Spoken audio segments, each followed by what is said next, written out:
ఉన్న బంగారాన్ని విడిపించి ఆ రోజు ఆన్లైన్ రేటుకే మేము కొంటాం. Sharma gold company. ముందు మీరు అన్నారు నిరంకుశత్వం, నియంతృత్వం, కుటుంబ పాలన అని చెప్పారు. మరి 10 సంవత్సరాలకు తెలిసి వచ్చిందా మీకు? కనిపిస్తుంది కానీ అధికారంలో ఉన్న పరిస్థితి, చెప్పితే వినని పరిస్థితి, కలుద్దామంటే కలవనీయని పరిస్థితి. ఇప్పుడు ప్రభుత్వం పోయింది కాబట్టే మారిపోతున్నారా? ముఖ్యంగా మాదిగ జాతిని కించపరిచే విధంగా అనేక నిర్ణయాలు జరుగుతూ వచ్చినాయి. దళిత బంధులో రాజయ్య గారి కమిషన్లకు పాల్పడ్డారు. 10% అని చెప్పి ముఖ్యమంత్రి కేసీఆర్ గారే ఆయన నోటి నుంచే ఎమ్మెల్యేలు ఈ విధంగా ప్రవర్తిస్తున్నారు. నీకు చెప్పాలా? Why should I? Sarpanch Navya విషయంలో ఏం జరిగింది సార్? లైంగిక వేధింపులు అని చెప్పి ఆమె ఆరోపణలు చేసింది. Please don't go inside. వద్దని చెప్పిన కదా. నమస్తే, వెల్కమ్ టు మనం టీవీ. మనం ఉన్నది మన కోసం. నేను వలి. ప్రస్తుతం నాతో పాటు ఉన్నారు మాజీ ఉప ముఖ్యమంత్రి, బీఆర్ఎస్ పార్టీకి ఇటీవలే రాజీనామా చేసిన స్టేషన్ గన్పూర్ మాజీ ఎమ్మెల్యే తాటికొండ రాజయ్య గారు ఉన్నారు. వారితో మాట్లాడదాం. రాజయ్య గారు నమస్తే సార్. వలి, గుడ్ మార్నింగ్ సార్. బాగున్నారా? Fine, thank you. బీఆర్ఎస్ పార్టీకి ఎందుకు రాజీనామా చేయాల్సి వచ్చింది? బీఆర్ఎస్ పార్టీ స్థాపించినప్పుడు కానీ, తెలంగాణ రాష్ట్ర సాధన కోసం పోరాటం చేసినప్పుడు కానీ, అప్పుడున్న విధి విధానాలు ప్రజలకు దగ్గరగా ఉండే, తెలంగాణ యావత్ సమాజానికి, సకల జనులకు ఒక సందేశాన్ని పంపించే విధంగా ఉండే. కానీ ఈరోజు రాజకీయ పార్టీగా మారిన తర్వాత ఫక్త్ రాజకీయ ఎత్తులతోటి, జిత్తులతోటి మాయమచ్చంద్ర చేసే విధంగా వారి భాష కానీ యాస కానీ చూసినప్పుడు బీఆర్ఎస్ పార్టీ ఓవరాల్గా విధి విధానాలు నచ్చక, నిరంకుశ కుటుంబ పాలన నచ్చక, ఎంత గొప్పగా పార్టీని అభిమానించానో, పార్టీ అధినేత కేసీఆర్ గారిని నేను అనుకుంటా వీర విధేయుడిగా నాకు నేనే అనేక సందర్భాలలో అనేక కష్టాలు వచ్చినప్పుడు మనము సినిమాలలో పురాతన మామూలు పౌరాణిక సినిమాలలో చూస్తుంటాం. తపస్సు చేసే క్రమంలో అనేక ఆటంకాలు వస్తుంటా ఉంటాయి, బాధలు, వర్షం పడుతుంటుంది, పుట్ట పెరుగుతుంటుంది, ఇంకా రకరకాలు వచ్చినా కూడా ఓం ఓం అన్నట్టే నేను ఓం కేసీఆర్ అని మాత్రమే అన్నాను తప్ప ఇంకా వేరే మాట కూడా రాదు. అనేక రకాలుగా నాకు నష్టం జరిగినా, అవమానాలు జరిగినా, అనేక రకాలుగా హ్యూమిలేషన్, ఎంత హ్యూమిలేషన్ అంటే క్యాస్ట్ పరంగా మాదిగ జాతికి జరిగే నష్టాన్ని కళ్ళార కొట్టొచ్చినట్టు కనబడుతున్నప్పుడు, మరి అంత తీవ్రమైనటువంటి ఇబ్బందులు, ఒడిదుడుకులు, ఆటంకాలు ఎదురైనా పార్టీ మారని రాజయ్య గారు ఇప్పుడే ఎందుకు మారాల్సిన పరిస్థితి వచ్చింది? ప్రతిదానికి ఒక బాయిలింగ్ పాయింట్ అంటారు, సాచురేషన్ మోడ్ అంటారు, ఓపికకు అద్దు ఉంటుంది అంటారు.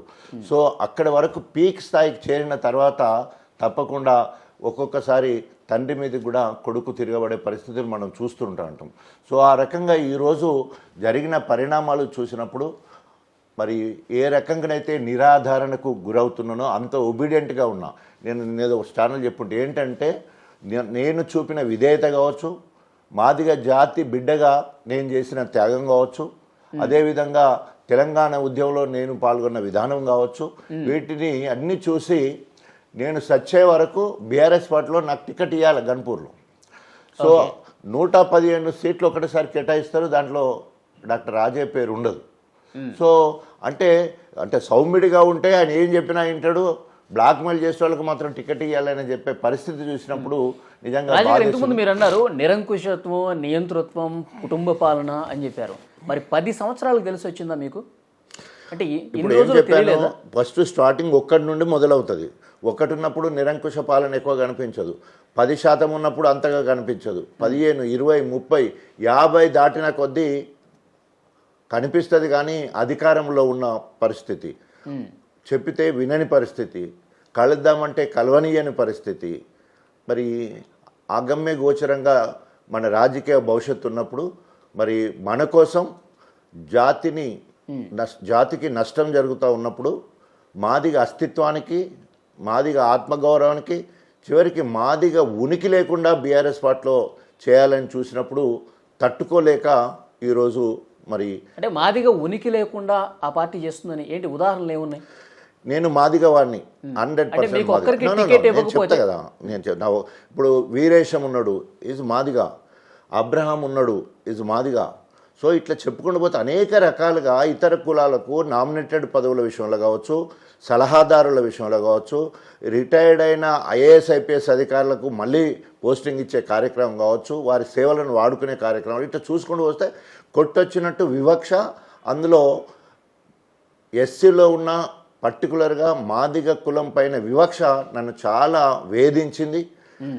ఏ దళితులు ప్రత్యేకంగా ఏ మాదిగ జాతి అయితే నన్ను ఎత్తుకున్నది, తెలంగాణ రాష్ట్ర సాధన కోసం అధికార కాంగ్రెస్ పార్టీ ఎమ్మెల్యే పదవికి రాజీనామా చేసి తెలంగాణ జెండా పట్టుకొని కేసీఆర్ ఎంబడి తిరిగినప్పుడు నా దళితులు, అందులో మాదిగ బిడ్డలు గొప్పగా నన్ను ఎత్తుకున్నారు. అంతకుముందు కాంగ్రెస్ ఫోరం ఫర్ తెలంగాణ అన్నప్పుడు నేను స్పోక్స్ పర్సన్గా ఉండి కాంగ్రెస్ సంబంధించిన ఎమ్మెల్యేలు, మంత్రులందరూ కూడా 4 గోడల మధ్యలో ఉంటే లోపల చర్చ మొత్తం కూడా జరిగిన తర్వాత బయట చెప్పే అవకాశం నాకే వచ్చింది. అప్పుడు ఒక మాదిగ బిడ్డగా నా ఎక్స్పోజర్కు అందరూ గొప్పగా మెచ్చుకున్నారు. తెలంగాణ రాష్ట్రం ఏర్పడ్డ తర్వాత ఉప ముఖ్యమంత్రిగా హాస్పిటల్ నిద్ర అని చెప్పేసి మొత్తం యావత్ తెలంగాణ తిరిగినప్పుడు నా బిడ్డలందరూ కూడా సంతోషపడ్డారు. కానీ అటు తర్వాత జరిగిన పరిణామాలు ఒకసారి చూస్తే, నేను మాదిగ బిడ్డగా దండోరా ఉద్యమంలో తెలంగాణ కన్వీనర్గా కృష్ణమాదిగ చేయి పట్టుకొని దాదాపు 94 నుండి 99 వరకు అక్కడ తిరిగినప్పుడు కానీ, అంటే అంత గొప్పగా తెలంగాణ సమాజంలో గుర్తింపు పొందిన ఒక మాదిగ బిడ్డని నేను.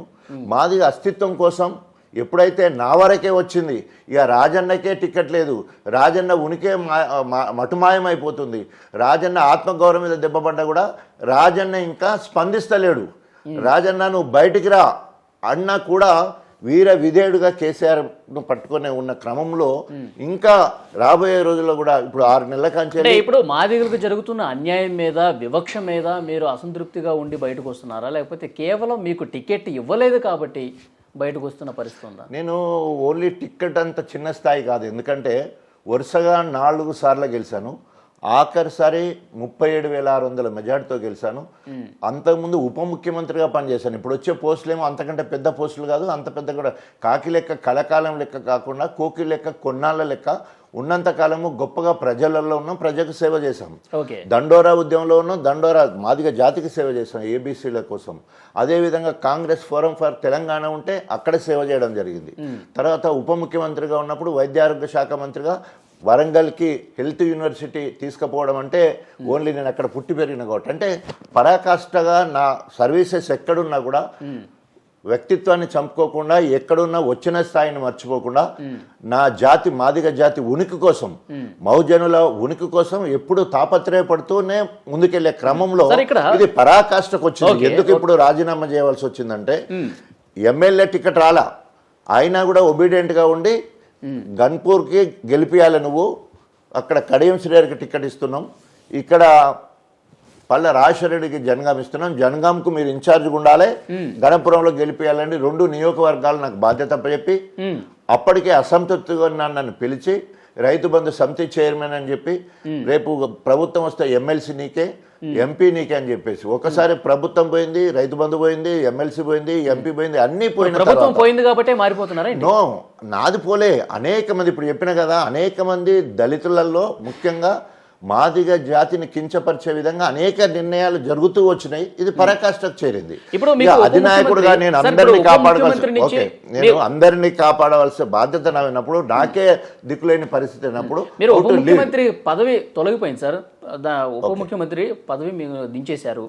తర్వాత ఇంకొక ముఖ్యమైనటువంటి విషయం, మొన్న టికెట్ రానప్పుడు కూడా చాలా అసంతృప్తికి గురయ్యారు. అప్పుడు పార్టీ మారలేదు, మీ పదవి పోయినప్పుడు కూడా పార్టీ మారలేదు, పార్టీ కోసం విధేయతగా పనిచేసామని చెప్తున్నారు. కానీ ఇప్పుడే ఎందుకు మారాల్సిన పరిస్థితి వచ్చింది? ప్రభుత్వం లేదు కాబట్టి. ఇప్పుడు ప్రభుత్వం ఉంటే ఎమ్మెల్సీ అన్న వచ్చేది, ఎంపీ అన్న అవకాశం ఉండేది, అది కూడా లేదు కాబట్టే ప్రభుత్వం ఇప్పుడు కాంగ్రెస్ ఉంది కాబట్టి దాంట్లోకి వెళ్తున్నారని చెప్పి చర్చ జరుగుతోంది. నాకు ఎమ్మెల్యే టికెట్ అయినప్పుడు నాకు ఇచ్చిన హామీ ఏదైతే ఉన్నదో, ఎంపీగా ఇప్పుడు రంజిత్ రెడ్డికి పిలిచి మొత్తం కూడా రంజిత్ రెడ్డి చేసుకో, నీకే పార్టీ టికెట్ ఇస్తుందని చెప్పింది. నువ్వు ఏ ఈక్వేషన్ అన్నా టీఆర్ఎస్ పార్టీలో చూడండి, 4 టైమ్స్ ఎమ్మెల్యే, మీరు అన్నట్టు ఫస్ట్ డిప్యూటీ ఆఫ్ తెలంగాణ ఉద్యమంలో ఉన్నా, మాదిగ దండోరాలో ఉన్నా, తర్వాత అంబేద్కర్ భావజాలాన్ని ప్రజలకు చేరవేయడంలో ఉన్నాను, ప్రజా వైద్యుడిగా ఉన్నాను. ఇంతకంటే క్యాండిడేచర్ ఇంకేం కావాలా? డబ్బులు కావాలనా? పార్టీ టికెట్ అడగడానికి పోతే డబ్బులు అడిగే పరిస్థితి, ఎవరు పోయినా కూడా పార్టీ ఖర్చు పెట్టుకోలేదు, మీరు ఖర్చు పెట్టుకుంటారు అనే పరిస్థితి. నాతో నన్నలేదు, అందరు చెప్పుడు బయట. ఇప్పుడు అన్ని టీవీలలో కూడా నన్ను పిలిచి మాట్లాడలేదు, నాకు ఇంకా పెద్ద బాధ. నన్ను పిలిచి రంజిత్ రెడ్డి గారు అగ్రకులస్తుడు కాబట్టి ఆయన పిలిచి నువ్వు చేసుకో అని చెప్పి, నేను దళితుని మాదిగ బిడ్డను కాబట్టి నాకు ఇచ్చిన ఆమె నువ్వు ఎంపీ అన్నారు కదా, రైతు సమితి రాలే, ఎమ్మెల్సీ రాలేదు, నెక్స్ట్ ఎంపీనే కదా. ఎంపీ విషయంలో పర్టికులర్గా నేనే కనుక నీకున్నప్పుడు రాజయ్యను మనం గౌరవించాల్సిన బాధ్యత ఉంది.